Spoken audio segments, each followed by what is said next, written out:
Hello fellow makeup lovers, how are you guys doing today? I thought it'd be fun to go ahead and sit down and talk about some of my favorite mainstream makeup products. I mentioned doing this video idea a few months back and got some good responses, and I'm finally doing it today.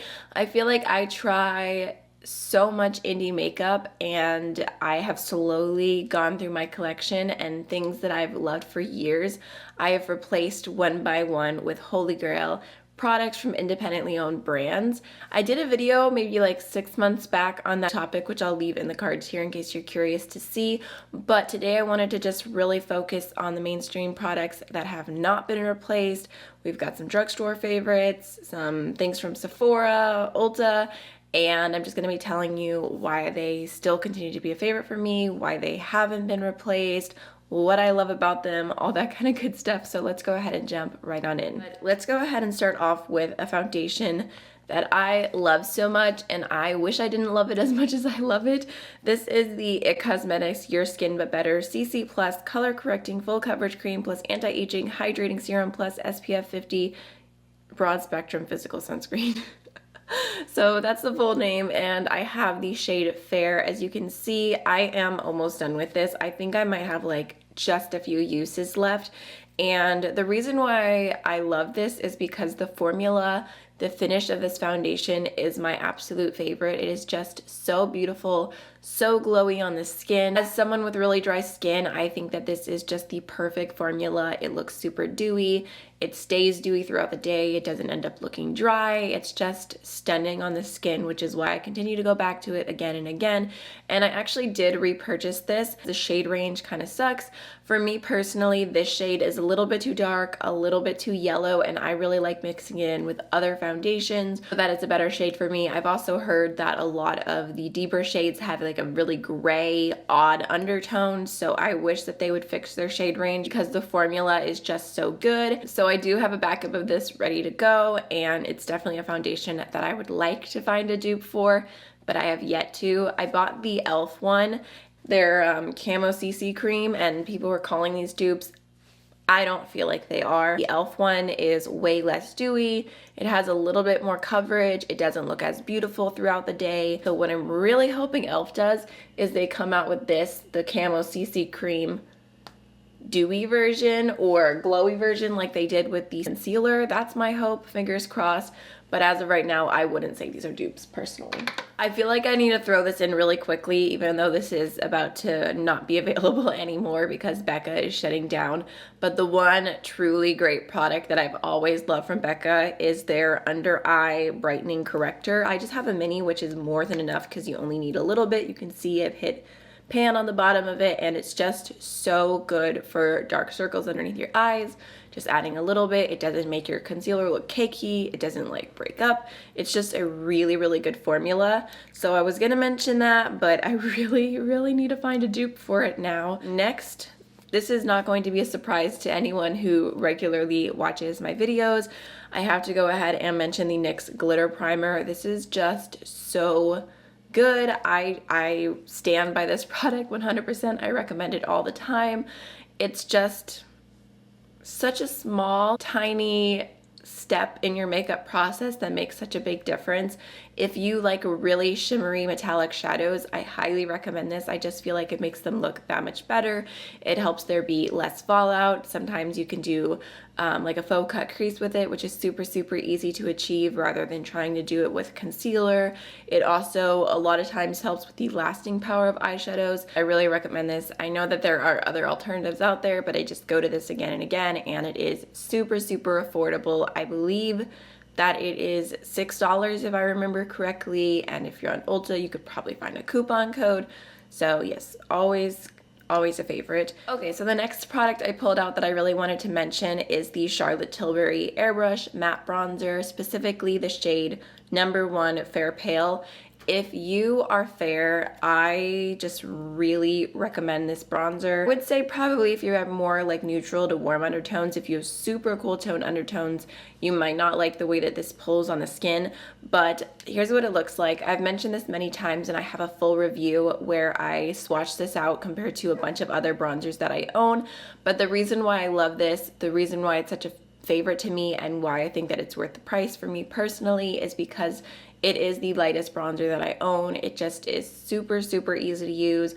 I can use a giant bronzer brush and just throw it on and not even have to worry about it. Whereas with most other bronzers, I have to be pretty careful just because I'm so fair and I don't want like bronzer all over. Like it'll just look muddy. It doesn't look natural on my skin. I don't bronze naturally. I don't tan at all. So I prefer to keep my bronzer on the softer side and not super, super warm. This does have warmth to it, but it does not look orange on the skin in my opinion. So I just really love this bronzer, and I mean, I have a decent little dip going. This is the bronzer that I'm wearing today, and I just think it looks super, super nice. It's just so easy to use, and the packaging is really beautiful as well. I guess we can kind of go back and forth. I'll talk about another drugstore favorite.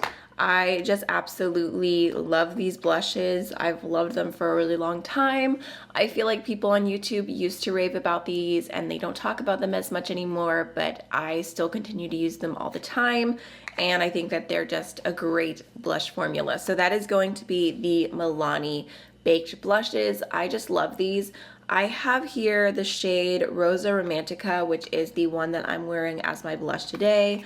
I have Berry Amour, which this one's a little bit broken. I feel like if I remember correctly, my son did that.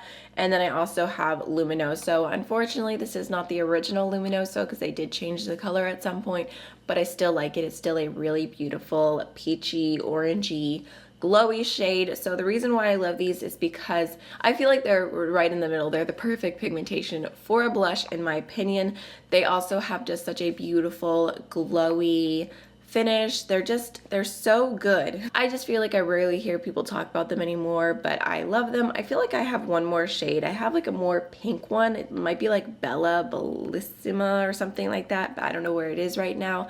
I do feel that these are extremely similar to the M Cosmetics baked blushes, but these are so much more affordable. They have a better shade range. So you could say I have a dupe, but I still continue to love and reach for these. So next I have two products that I wanted to mention from Fenty Beauty. The first is the Amber Matchstick, and this one's kind of funny because I purchased this on a whim because I saw Mads ASMR. She has an ASMR channel. She has very fair skin. She uses this all the time. She doesn't have like a very intricate makeup routine or anything, but she just talked about how good this was and that she had dry skin. So I was intrigued and I purchased it, and I did like a shop with me Sephora video, and in my comments so many people said that they thought I wasn't gonna like it, that they thought it was too dry, and I was really nervous about it. I was like, dang it, like I might have to return this, like I don't know if it's gonna work for me or not. Like I've never had that experience before where a lot of people commented like, oh, something you bought isn't gonna be good, but I absolutely love this. I think the trick honestly is probably using a really good brush to blend it out. I'm obsessed with this brush from Tarte. It was in their unicorn set years ago and it's my favorite. I use it for foundation, for bronzer, for contour, for blush. It's just such a good brush, and it's super, super dense but soft at the same time. It blends things beautifully. So these two together are a match made in heaven. So if you do have one of these and you find it harder to blend, I recommend getting a really good, dense, but still soft blending brush. And I just feel like this is the perfect shade for contouring. I don't have it on today because I was just wanting to do like a very natural, soft, glowy skin moment. So I don't contour every single day, but I love using this for cream contour, and I have so many products that it works perfectly with. It's just such a good color. And I know that Amber is available in the cream bronzer formula from Fenty. I'm pretty sure that was Amber. I'm pretty sure that it's available in the little compact, but I honestly really like this, and I like being able to like just precisely put it exactly where I want it to go. So that has definitely been a favorite for me. And then of course, I have to mention the Fenty Gloss Bombs. They're just such an amazing formula. I keep them in my purse all the time. The original one, I believe it was just called Fenty Glow, is probably still my favorite, honestly, but this one, Sweet Mouth, is really, really beautiful as well. It's just a little bit lighter. This is what I have on right now, and I just feel like no matter how many glosses I try and There's so many gloss formulas I have that I love, but when I put these on, I'm always like, oh yeah, that's why I love these, because they just feel so thick, so moisturizing, so beautiful and glossy. So another underrated drugstore product that I have to throw in, this is the Ulta Beauty Moisturizing Foundation Stick. I have the shade Very Fair Cool, and I feel like I never hear anyone talk about this, but this is such a good foundation stick. I think it actually might be my favorite foundation stick. It has, I would say, like a light medium coverage. Here's the color that I have. It's definitely a little bit more on the cool tone side, but I can make it work. And it's just a very, very creamy formula for being a stick. It reminds me this formula from Bare Minerals that a lot of people were talking about, the Complexion Rescue Hydrating Foundation Stick. I have the shade Opal 01. I feel like the formulas of these are very, very similar, but I believe the Ulta one is a third of the price and the shade range is way better. So I just wanted to go ahead and throw that in as well. I just really, really like it. I have other foundation sticks that I enjoy, but I feel like I haven't been reaching for foundation sticks as much recently, but when I do, this is the one I want to use most of all. And this one, I mean, I can just show you. I like it, but I just don't like the shade. It's just wrong for me, and it's the lightest shade that they have, so it's kind of a regret. I bought it because I really wanted to try the formula, but I don't reach for it because it looks funny on me. Right, last but not least, I also wanted to go ahead and just kind of throw a category in, although I'm not gonna be like as specific with it. So I have a lot of liners. I really love different colored eyeliners, and I would say that the LA Girl ones, there's one right here, one right here. They kind of have that type of packaging. One right here, that's LA Girl, that's LA Girl. They are such amazing liners. I really, really like them. They're super creamy, super pigmented, so I reach for them all the time. I do have some indie liners, but I feel like in general, they're more on the expensive side, and the LA Girl liners are way more affordable. And I could also say I recommend the NYX lip liners. Those are great as well for an affordable option. Oh no, I almost forgot one. Ugh, this was tucked in the back. Okay, I'll just mention this really quickly. I also wanted to say that I have this Kevyn Aucoin sculpting powder in the shade Light, and I really, really love this for powder contour. It's just the perfect shade for super fair skin. So, so nice. I don't really have anything quite like it from an indie brand, so I just wanted to go ahead and throw that in as well. And it just blends really nice. It's just a really good shade, and it has like gray undertones without just being like a gray shade. Like, it was made really well. Okay, so now those are all of the mainstream favorite products I wanted to talk about today. I would love to know if you buy a lot of indie makeup and use a lot of indie makeup, what your mainstream favorites are that continue to just hold their own in your collection. I hope you have a wonderful rest of your day, and I will see you in the next video. Bye.